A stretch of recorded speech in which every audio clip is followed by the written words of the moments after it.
Hey, Ghostly Society. It's time for another of Rebecca's bedtime stories. Oh, sorry, Rebecca's creepy bedtime stories. So, we had a story by Edgar Allan Poe. We had some poetry by Robert Browning.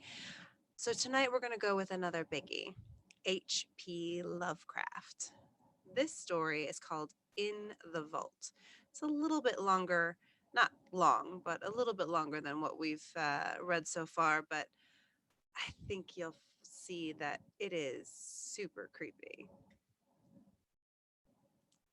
In the Vault by H.P. Lovecraft. There is nothing more absurd, as I see it, than that conventional association of the homely and the wholesome which seems to pervade the psychology of the multitude. Mention a bucolic Yankee setting, a bungling and thick fibered village undertaker, and a careless mishap in a tomb, and no average reader can be brought to expect more than a hearty, albeit grotesque, phase of comedy. God knows, though, that the prosy tale which George Birch's death permits me to tell has in it aspects beside which some of our darkest tragedies are light. Birch acquired a limitation and changed his business in 1881, yet never discussed the case when he could avoid it.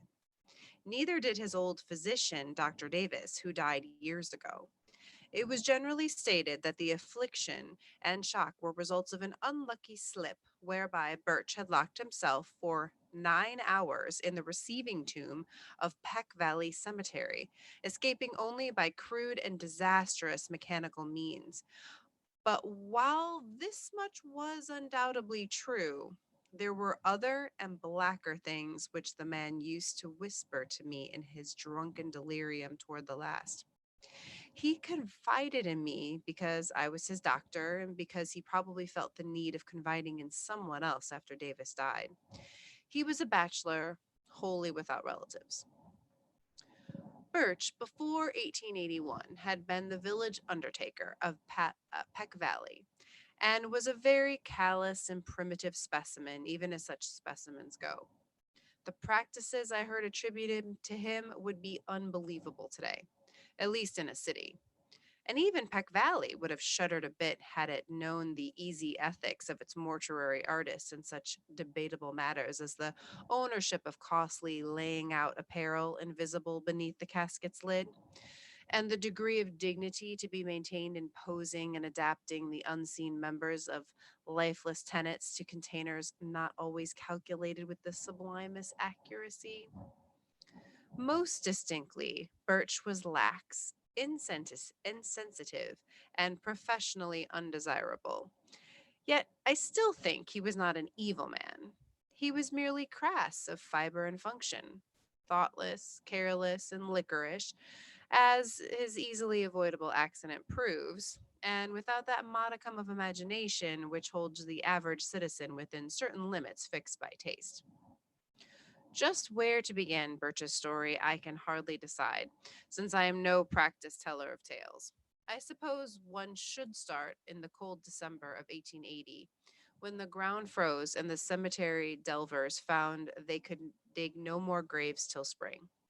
Fortunately, the village was small and the death rate low, so that it was possible to give all of Birch's inanimate charges a temporary haven in the single, antiquated receiving tomb. The undertaker undoubtedly grew lethargic in bitter weather and seemed to undo himself in carelessness. Never did he knock together flimsier and ungainlier caskets or disregard more fragrantly the needs of the rusty lock on the tomb door, which he slammed open and shut with such a nonchalant abandon. At last the spring thaw came, and graves were laboriously prepared for the 9 silent harvests of the grim reaper which waited in the tomb. Birch, though dreading the bother of removal and interment, began his task of transference with one disagreeable April morning, but ceased before noon because of a heavy rain that seemed to irritate his horse, after having laid but one mortal tenant to its permanent rest. That was Darius Peck, the nonagenarian, whose grave was not far from the tomb. Birch decided that he would begin the next day with little old Matthew Fenner, whose grave was also nearby, but actually postponed the matter for 3 days, not getting to work until Good Friday, the 15th. Being without superstition, he did not heed the day at all, though ever afterward he refused to do anything of importance on that fateful sixth day of the week. Certainly, the events of the evening greatly changed George Birch. On the afternoon of Friday, April 15th, then, Birch set out for the tomb with horse and wagon to transfer the body of Matthew Fenner. That he was not perfectly sober, he subsequently admitted, though he had not then taken to the wholesale drinking by which he later tried to forget certain things. He was just dizzy and careless enough to annoy his sensitive horse, which, as he drew it viciously up the tomb, neighed and pawed and tossed its head, much as on that former occasion when the rain had vexed it.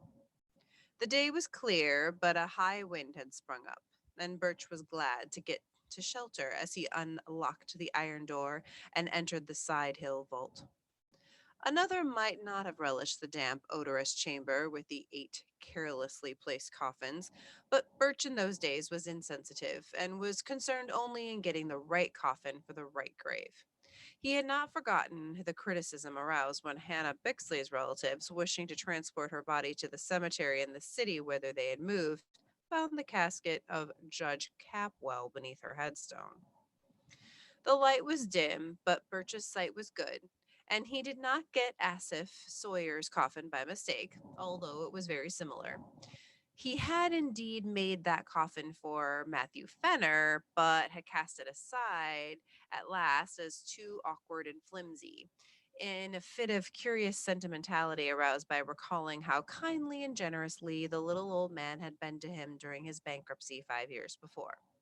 He gave old Matt the very best his skill could produce, but was thrifty enough to save the rejected specimen and to use it when Asaph Sawyer died of a malignant fever. Sawyer was not a lovable man, and many stories were told of his almost inhuman vindictiveness and tenacious memory for wrongs, real or fancied. To him, Birch had felt no compunction in assigning the carelessly made coffin, which he now pushed out of the way in his quest for the Fenner casket. It was just as he had recognized old Matt's coffin that the door slammed in the wind, leaving him in a dusk even deeper than before. The narrow transom admitted only the feeblest of rays, and the overhead ventilation funnel virtually none at all, so that he was reduced to a profane fumbling as he made his halting way among the long boxes toward the latch. In this funereal twilight, he rattled the rusty handles, pushed at the iron panels, and wondered why the massive portal had grown so suddenly recalcitrant. In this twilight, too, he began to realize the truth and to shout loudly as if his horse outside could do more than neigh an unsympathetic reply. For the long neglected latch was obviously broken, leaving the careless undertaker trapped in the vault, a victim of his own oversight. The thing must have happened at about 3:30 in the afternoon. Birch, being by temperament phlegmatic and practical, did not shout long, but proceeded to grope about for some tools which he recalled seeing in the corner of the tomb. It is doubtful whether he was touched at all by the horror and exquisite weirdness of his position, but the bald fact of imprisonment so far from the daily paths of men was enough to exasperate him thoroughly. His day's work was sadly interrupted, and unless chance presently brought some rambler hither, he might have to remain all night or longer. The pile of two tools soon reached, and a hammer and chisel selected. Birch returned over the coffins to the door. The air had begun to be exceedingly unwholesome, but to this detail he paid no attention as he toiled, half by feeling at the heavy and corroded metal of the latch. He would have given much for a lantern or a bit of candle, but lacking these, bungled semi sightlessly as best he might.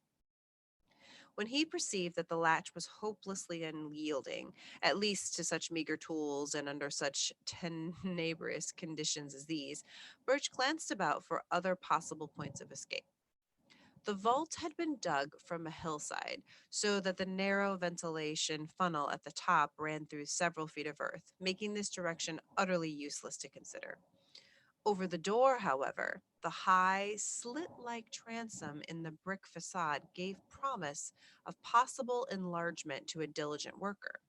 Hence, upon this, his eyes long rested as he racked his brains for a means to reach it.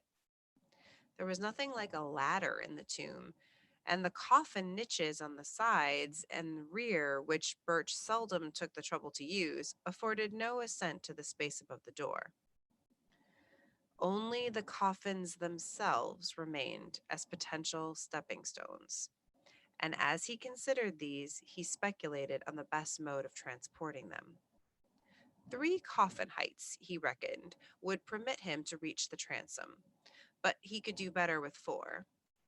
The boxes were fairly even and could be piled up like blocks, so he began to compute how he might most stably use the 8 to rear a scalable platform 4 deep. As he planned, he could not but wish that the units of his contemplated staircase had been made more securely. Whether he had imagined enough to wish they were empty is strongly to be doubted. Finally, he decided to lay a base of 3 parallel with the wall, to place upon it 2 layers of 2 each, and upon these a single box to serve as the platform. This arrangement could be ascended with a minimum of awkwardness and would be furnished the desired height. Better still, he would utilize only 2 boxes of the base to support the superstructure, leaving one free to be piled on top in case the actual feat of escape required an even greater altitude. And so the prisoner toiled in the twilight, heaving the unresponsive remnants of mortality with little ceremony as his miniature Tower of Babel rose course by course. Several of the coffins began to split under the stress of handling, and he planned to save the stouty built casket of little Matthew Fenner for the top, in order that his feet might have as certain a surface as possible. In the semi gloom, he trusted mostly to touch and to select the right one, and indeed came upon it almost by accident, since it tumbled into his hands as if through some odd volition he had unwittingly placed it beside another on the 3rd layer. The tower at length finished, and his aching arms rested by a pause during which he sat on the bottom step of his grim device. Birch cautiously ascended with his tools and stood abreast of the narrow transom. The borders of the space were entirely of brick, and there seemed little doubt that he could shortly chisel away enough to allow his body to pass. As his hammer blows began to fall, the horse outside whinnied in a tone which may have been encouraging and to others may have been mocking. In either case, it would have been appropriate, for the unexpected tenacity of the easy looking brickwork was surely a sardonic commentary on the vanity of mortal hopes, and for the source of a task whose performance deserved every possible stimulus. Dusk fell, and found Birch still toiling. He worked largely by feeling now, since his newly gathered clouds hid the moon. And though progress was still slow, he felt heartened at the extent of his encroachments on the top and the bottom of the aperture. He could, he was sure, get out by midnight, though it is characteristic of him that this thought was untinged with the eerie implications. Undisturbed by oppressive reflections on the time, the place, and the company beneath his feet, he philosophically chipped away at the stony brickwork, cursing when a fragment hit him in the face, and laughing when one struck the increasingly excited horse that pawed near the cypress tree. In time, the hole grew so large that he ventured to try his body in it now and then, shifting about so that the coffins beneath him rocked and creaked. He would not, he found, have to pile another on his platform to make the proper height, for the hole was exactly the right level to use as soon as his size might permit. It might have been midnight at least when Birch decided he could get through the transom. Tired and perspiring despite many rests, he descended to the floor and sat a while on the bottom box to gather strength for the final wriggle and leap to the ground outside. The hungry horse was neighing repeatedly and almost uncannily, and he vaguely wished it would stop. He was curiously unelated over his impending escape and almost dreaded the exertion, for his form had the indolent stoutness of early middle age. As he remounted the splitting coffins, he felt his weight very poignantly, especially when, upon reaching the topmost one, he heard that aggravated crackle which bespeaks the wholesale rendering of wood. He had, it seems, planned in vain when choosing the stoutest coffin for the platform, for no sooner had his full bulk again upon it than the rotting lid gave way, jouncing him 2 feet down on a surface which even he did not care to imagine. Maddened by the sound or by the stench which billowed forth even to the open air, the waiting horse gave a scream that was too frantic for an A and plunged madly off through the night, the wagon rattling crazily behind it. Birch, in his ghastly situation, was now too low for an easy scramble out of the enlarged transom, but gathered his energies for a determined try. Clutching at the edges of the aperture, he sought to pull himself up when he noticed a queer retardation in the form of an apparent drag on both his ankles. In another moment, he knew fear for the first time that night, for struggle as he would, he could not shake clear of the unknown grasp which held his feet in relentless captivity. Horrible pains, as of savage wounds, shot through his calves, and in his mind was a vortex of fright mixed with an unquestionable materialism that suggested splinters, loose nails, or some other attribute of a breaking wooden box. Perhaps he screamed. At any rate, he kicked and squirmed frantically and automatically whilst his consciousness was almost eclipsed in a half swoon. Instinct guided him in his wriggle through the transom, and in the crawl which followed his jarring thud on the damp ground. He couldn't not walk, it appeared, and the emerging moon must have witnessed a horrible sight as he dragged his bloody ankles towards the cemetery lodge, his fingers clawing the black mold in brainless haste, and his body responding with that maddening slowness from which one suffers when chased by the phantom of nightmare. There was evidently, however, no pursuer, for he was alone and alive when Armington, the lodge keeper, answered his feeble clawing at the door.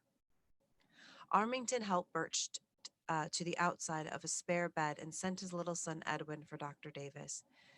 The afflicted man was fully conscious, but would say nothing of consequence, merely muttering things as, "Oh, my ankles! Let go!"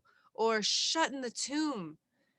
Then the doctor came with his medicine case and asked crisp questions and removed the patient's outer clothing, shoes, and socks. The wounds for both ankles were frightfully lacerated about the Achilles tendons, seemed to puzzle the old physician greatly, and finally to almost frighten him. His questioning grew more than medically tense, and his hands shook as he dressed the mangled members, binding them as if he wished to get the wounds out of sight as quickly as possible. For an impersonal doctor, Davis's ominous and awestruck cross-examination became very strange indeed, as he sought to drain from the weakened undertaker every last detail of his horrible experience. He was oddly anxious to know if Birch was sure, absolutely sure of the identity of that top coffin of the pile, how he had chosen it, how he had been certain of it as the Fenner coffin in the dusk, and how he had distinguished it from the inferior duplicate coffin of vicious Asaph Sawyer. Would the firm Fenner casket have caved in so readily? Davis, an old time village practitioner, had of course seen both at the respective funerals, as indeed he had attended both Fenner and Sawyer in their last illnesses. He had even wondered at Sawyer's funeral how the vindictive farmer had managed to lie straight in a box so closely akin to that of the diminutive Fenner. After a full 2 hours, Dr. Davis left, urging Birch to insist at all times that his wounds were caused entirely by loose nails and splintering wood. What else, he added, could ever in any case be proved or believed? But it would be well to say as little as could be said, and to let no other doctor treat the wounds. Birch heeded this advice all the rest of his life till he told me his story. And when I saw the scars, ancient and whitened as they were then, I agreed that he was wise in doing so. He always remained lame, for the great tendons had been severed, but I think the greatest lameness was in his soul. His thinking processes, once so phlegmatic and logical, had become ineffably scarred, and it was pitiful to note his response to certain chance allusions such as Friday, tomb, coffin, and words of less obvious concatenation. His frightened horse had gone home, but his frightened wits never did that. He changed his business, but something always preyed upon him. It may have been just fear, it may have been fear mixed with a queer, belated sort of remorse for bygone crudities. His drinking, of course, only aggravated what was meant to alleviate. When Dr. Davis left Birch that night, he had taken a lantern and gone to the old receiving tomb. The moon was shining on the scattered brick fragments and marred facade, and the latch of the great door yielded readily to a touch from the outside. Steeled by old ordeals in dissecting rooms, the doctor entered and looked about, stifling the nausea of mind and body that everything in sight and smell induced. He cried aloud once, and a little later gave a gasp that was more terrible than a cry. Then he fled back to the lodge and broke all the rules of his calling by rousing and shaking his patient and hurling at him a succession of shuddering whispers that seared into the bewildered ears like the hissing of vitriol. It was Asif's coffin, Birch, just as I thought. I knew his teeth, with the front ones missing on the upper jaw. Never, for God's sake, show those wounds. The body was pretty badly gone, but if ever I saw vindictiveness on any face or former face, you know what a fiend he was for revenge. How he ruined old Raymond 30 years after their boundary suit, and how he stepped on the puppy that snapped at him a year ago last August. He was the devil incarnate, Birch, and I believe his eye for an eye fury could beat old Father Death himself. God, what a rage! I'd hate to have it aimed at me. Why did you do it, Birch? He was a scoundrel, and I don't blame you for giving him a cast aside coffin, but you always did go damn far.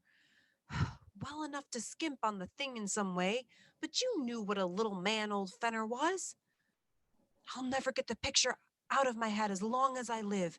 You kicked hard, for Asif's coffin was on the floor. His head was broken in, and everything was tumbled about. I've seen sights before, but there was one thing too much here. An eye for an eye? Great heavens, Birch, but you got to what you deserved. The skull turned my stomach, but the other was worse. Those ankles cut neatly off to fit Matt Fenner's cast aside coffin. Good night, Ghostly Society. I hope you had fun.